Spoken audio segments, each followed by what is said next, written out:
আজকে একটা বই নিয়ে কথা বলবো সেটা হচ্ছে এই চন্দ্রনাথ এবং নিষ্কৃতি। চন্দ্রনাথ নিয়ে অলরেডি বিগত একটা ভিডিওতে কথা বলেছি যেটা আমি কমেন্ট সেকশনে লিংক দিয়ে দিচ্ছি, চাইলে দেখে নিতে পারেন। আর নিষ্কৃতি উপন্যাস নিয়ে এখন কথা বলবো।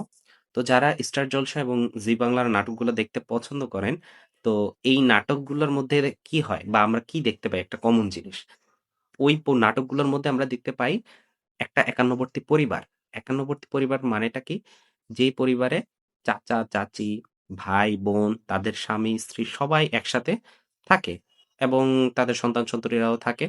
তো এটাকেই বলা হয় একান্নবর্তী পরিবার। তো এমনই একটি একান্নবর্তী পরিবার নিয়েই মূলত এই উপন্যাসটা লেখা। এখানে ২ ভাই থাকে। তো এক ভাই, বড় ভাইয়ের নাম হচ্ছে গিরিশ এবং ছোট ভাইয়ের নাম হচ্ছে হরিশ এবং তাদের খুড়তুতো ভাই বা কাকার ছেলে হচ্ছে রমেশ। তো এই হরিশের স্ত্রী নয়নতারার কলকাঠুরিতে রমেশ তার স্ত্রী সহ বাড়ি ছাড়তে বাধ্য হয়।